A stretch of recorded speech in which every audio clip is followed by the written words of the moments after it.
Hello दोस्तों, मैं निधि अपने एसएस स्टडी चैनल में आपका स्वागत करती हूँ। इस वीडियो में हम करंट अफेयर से बनने वाले महत्वपूर्ण प्रश्नों पर बात करेंगे। पहला प्रश्न है, सुप्रीम कोर्ट के 50वें चीफ जस्टिस पद के लिए किसके नाम की सिफारिश की गई? तो आंसर है justice D.Y.. Chandrachud. Chief justice U Lalit ने 8 नवंबर 2022 को रिटायर हो रहे हैं। उनका कार्यकाल 3 महीने से भी कम का है। दरअसल कानून मंत्री किरण रिजिजू ने सीजेआई ललित से नए चीफ जस्टिस के नाम की सिफारिश मांगी थी। इसके बाद चीफ जस्टिस ललित ने 11 अक्टूबर 2022 को केंद्र सरकार को भारत के 50वें मुख्य न्यायाधीश के रूप में जस्टिस डी.वाई. चंद्रचूड़ के नाम की सिफारिश की। जस्टिस चंद्रचूड़ अभी सुप्रीम कोर्ट के वरिष्ठ जज हैं। वे 9 नवंबर को सीजेआई के रूप में पद लेंगे। उनका कार्यकाल 2 वर्ष का होगा। तो अभी वर्तमान में जो हमारे मुख्य न्यायाधीश हैं, सुप्रीम कोर्ट के मुख्य न्यायाधीश, तो उनका नाम है यू ललित। वो जो है 49वें मुख्य न्यायाधीश हैं। और उसके बाद जिनके नाम की सिफारिश की गई है वो 50वें भारत के मुख्य न्यायाधीश होंगे, जिनका नाम है जस्टिस डी.वाई. चंद्रचूड़। और उनका कार्यकाल जो होगा 2 वर्ष का होगा। और वो 9 नवंबर को शपथ ग्रहण करेंगे। ठीक है। अब सुप्रीम कोर्ट के जज के बनने की प्रक्रिया क्या होती है, इसके बारे में हम जान लेते हैं। तो भारत के मुख्य न्यायाधीश के कार्यालय में नियुक्त सर्वोच्च न्यायालय के वरिष्ठतम न्यायाधीश की होनी चाहिए, जिसे पद धारण करने के लिए उपयुक्त माना जाए। नियुक्ति की प्रक्रिया जो होती है वो केंद्रीय कानून मंत्री द्वारा अगली नियुक्ति के बारे में वर्तमान सीजेआई की सिफारिश की मांग के साथ शुरू होनी चाहिए। इसके बाद उचित समय पर सीजेआई की सिफारिश लेनी होती है।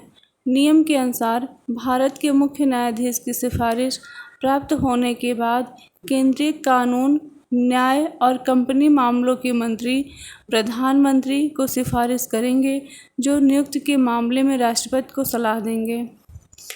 जस्टिस चंद्रचूड़ के पिता 16वें सीजेआई थे।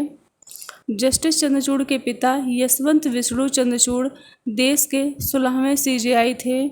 उनका कार्यकाल 22 फरवरी 1978 से 11 जुलाई 1985 तक, यानी करीब 7 साल तक रहा। पिता के रिटायर होने के 37 साल बाद भी उसी पद पर वो बैठेंगे। नेक्स्ट क्वेश्चन पे आते हैं। नेक्स्ट क्वेश्चन है, केंद्र सरकार ने बौद्ध और सिख धर्म के अलावा अन्य धर्मों में परिवर्तित होने वाले दलितों को अनुसूचित जाति मतलब एससी का दर्जा देने की संभावना पर जस्टिस के.जी. बालकृष्णन की अध्यक्षता में 3 सदस्यीय आयोग का गठन किया। एक बार फिर से आप सुन लीजिए।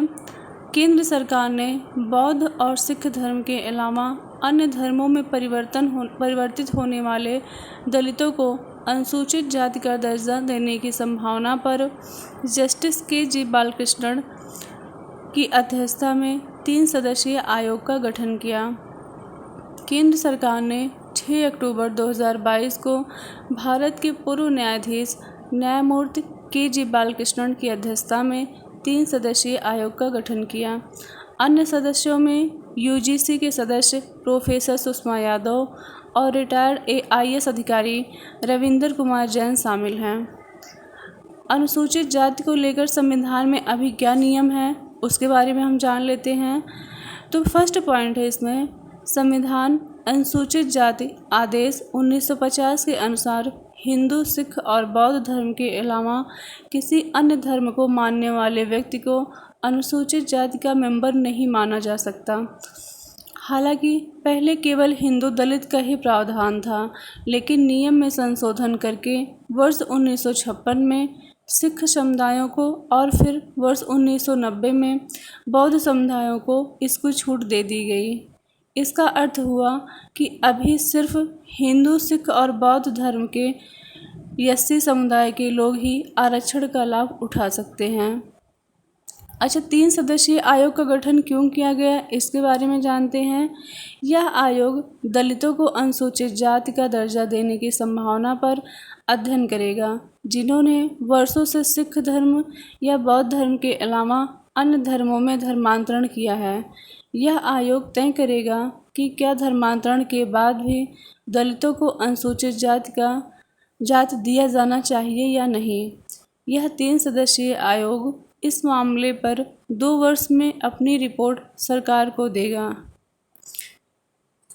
नेक्स्ट क्वेश्चन है, ओमान में रुपे भारतीय डेबिट कार्ड को लॉन्च करने के लिए भारत और ओमान के बीच समझौता ज्ञापन पर साइन हुआ। कौन सा डेबिट कार्ड, तो रुपे डेबिट कार्ड। ठीक है, इसके बारे में कुछ जान लेते हैं।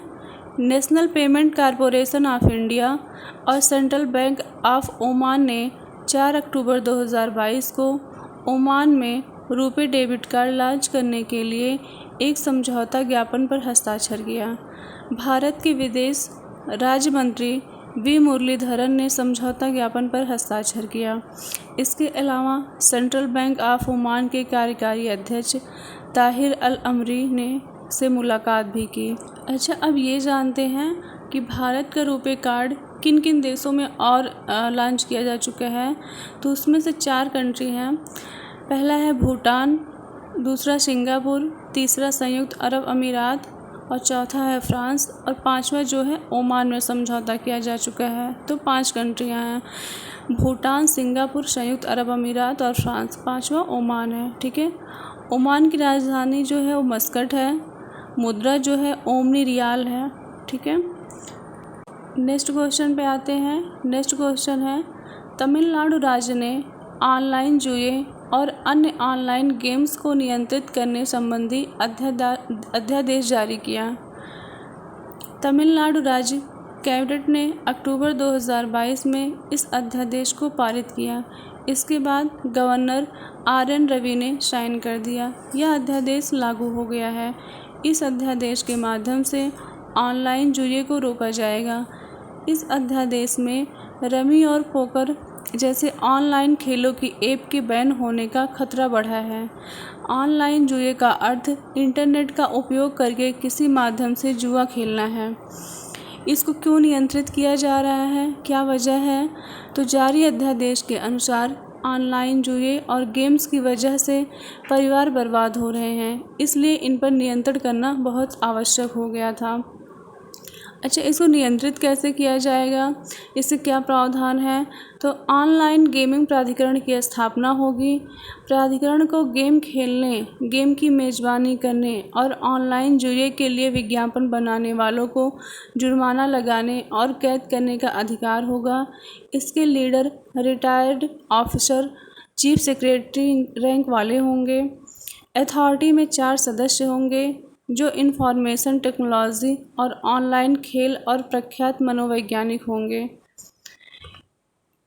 ठीक है, इससे फ़ायदा क्या होगा?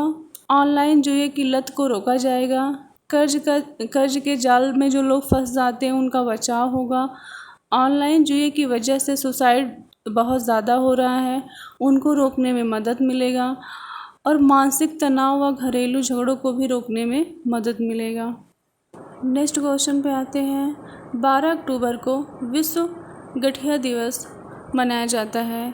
इस दिन पर जागरूकता के लिए कई कार्यक्रम आयोजित किए जाते हैं, जिसमें वर्ल्ड अथॉरिटी डे के थीम के अनुसार कार्यक्रम होते हैं। हड्डियों में दर्द, सूजन होना आर्थराइटिस का लक्षण है।